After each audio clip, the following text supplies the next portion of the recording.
Sevinç xanım, İsrail İranın gözləmədiyi bir sürətli hücum etdi və bu hücum da kifayət qədər uğurlu alındı.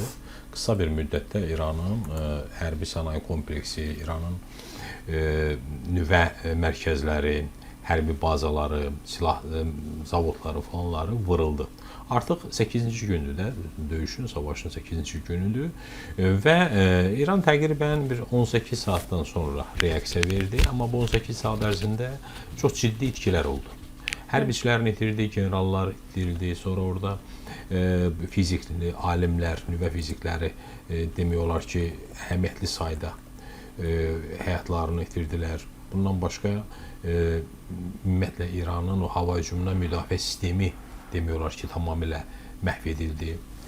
Yəni İran bir müdafiəsiz, çarəsiz duruma gəldi. Hətta bir təqribən 2 gün bundan əvvəl, 3 gün bundan əvvəl İran rəsmilərinin belə bir çağırışı vardı ki, İsraili dayandırın. Sanki dünya bir yalvarış var idi ki, dayandırın bunu. Amma eyni zamanda ara-sıra İran hərbiçilərinin də bir başqa hədələri var idi ki, biz zərbə indirəcəyik, biz bunun qarşısını alacağıq, biz qisasımızı alacağıq və s. Yəni açıq deyim ki, ekspertlərdə bu bir qədər belə ciddi qarşılanmırdı. Hətta ironiya doğururdu ki, bunlar sanki çarəsizlikdən yenə ənənəvi hərbə qorxu, hərbə zorba gəlirlər falan. Amma tədricən vəziyyət dəyişməyə başlayır. İndi İranın bu hava hücumundan müdafiə sistemləri olmasa da, yəni İsrailin raketləri ilə, deyək ki, aviasiyası ilə üz-üzə qalsalar da, amma İranın çox ciddi bir nüvə proqramı ilə yanaşı, həm də bir raket proqramının olduğu aşkara çıxdı. İndi ekspertlər müxtəlif rəqəmlər deyirlər. Hətta hardasa mən hətta bir 17 min rəqəminə rast gəldim ki, İranın bu qədər raketi var. Və hətta İranlılar deyirlər ki, onlar gün ərzində 100 dənə 100 raket düzəldirlər. Hər gün onlar yeni öz arsenalına 100 raket əlavə edirlər.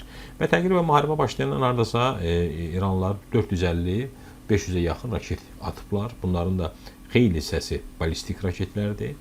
Və demək olar ki, dünən bu gün çox ciddi və yeni raketlərin bir növ sanki sınağı ilə dünya üzləşdi və bu raketlər də İsrailin o 4 qat hava hücumundan müdafiə sistemini keçir və İsraildə, Təl-Əvivdə, Hayfada, Qüdsdə və digər şəhərlərdə də müəyyən ciddi dağıntılar verir.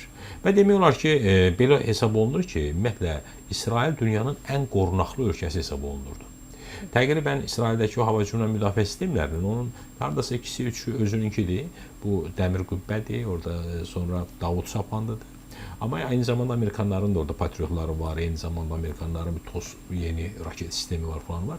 Yəni bax, ehtimal olunurdu ki, ümumiyyətlə bunlar İsraili tamamilə qoruyacaqdır və təqribən %90 İsrail qorunaqlı hesab olunurdu. İndi artıq İsrail %65 özünü qoruya bilir. Yəni, İranın yeni raketləri, demək olar ki, əksəriyyəti təəccübləndirib bu raketlər. Dediyim kimi, haradasa bir onlar 30-35% artıq o yarır və hədəflərə dəyir. Hətta bugün o İsrailin Siper mərkəzi vurulubdur. Sonra səhər orada bir Nevatum hava üstü var, o vurulubdur. Dünən başqa obyektlər vuruldu. Düzdür, orada xəstəxana da deyilirdi, amma xəstəxana da bildiyim qədər hansısa bir obyektin yanındaydı, o da xəsarət almışdı falan. Bunlar artıq onu deməyə əsas verir ki, İran sanki tədricən gücünü bərpa edir, şokdan çıxır və yavaş-yavaş İsraillə sanki paritet gücə çevrilir. Amma ehtimal olunur ki, bu uzanarsa, proses uzanarsa, çünki İsrailin də o raket ehtiyatları falanları deyilənə qədər çox da deyil. Hardasa indi rəsmi, qeyri-rəsmi deyilər ki, İsrailin 10 günlük raket stoku var. 10 gündən sonra, yəni bu stoklar qutarandan sonra artıq vəziyyət İranın hətta xeyrinə də dəyişə bilər. Yəni bu ehtimallar var. Amma başqa məlumatlar da var ki, İsrail bu taktiki nüvə silahlarından istifadə edə bilər. Hətta Amerikada müharibəyə qoşularsa, o da bu silahdan istifadə edə bilər və bu istifadənin vacibliyinin, yəni nədənini də belə əsaslandırırlar ki, xüsusilə bu Fordo nüvə mərkəzi ki var, onu başqa cürə dağıtmaq mümkün deyil. Yalnız onu taktiki nüvə silahı ilə onu zərərsizləşdirmək olar, onun fəaliyyətini dayandırmaq olar. Bu isə əlbəttə bölgəyə də, İrana da, bütövlükdə dünyada böyük ciddi fəlakətlər vəd edir.